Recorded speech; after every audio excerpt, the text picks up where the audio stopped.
À la base, c'est un semoir qui n'était pas conçu pour le semi-direct, et finalement, l'évolution par les dents qui peuvent lui être associées lui permettent de travailler dans des conditions de semi-direct.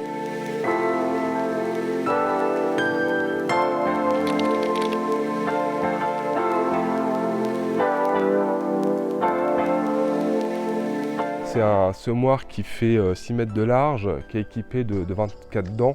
Donc on est sur un interrang de 25 cm. Il faut savoir qu'à l'origine, ce semoir-là était équipé de ce qu'on appelle les socs Duet chez Horsch.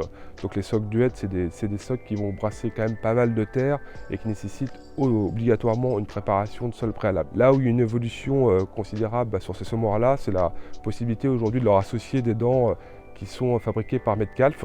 Et donc les dents Metcalf, en fait, il y a plusieurs types de dents. On va avoir une dent toute simple comme ça qui fait 12 mm et qui permet finalement de faire un semi-direct dans des chaumes sans brasser beaucoup de terre.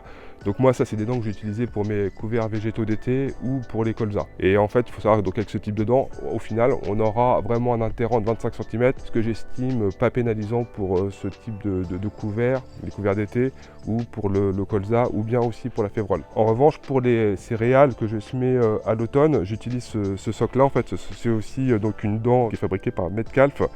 Et en fait, cette dent-là va brasser un petit peu plus de terre parce qu'elle va venir scalper le dessus de la surface et finalement redescendre la graine dans le flux de terre.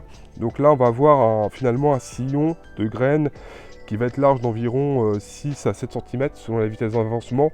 Et finalement, si on est sur un interrang de 25 cm, avec une dent tous les 25 cm, mais un sillon qui fait 6 ou 7 cm, on aura un interrang en définitive de 16 à 18 cm, selon la largeur du sillon qui a été ainsi créé. Donc là, je trouve qu'on est sur un interrang qui n'est pas du tout déconnant pour des blés et orge.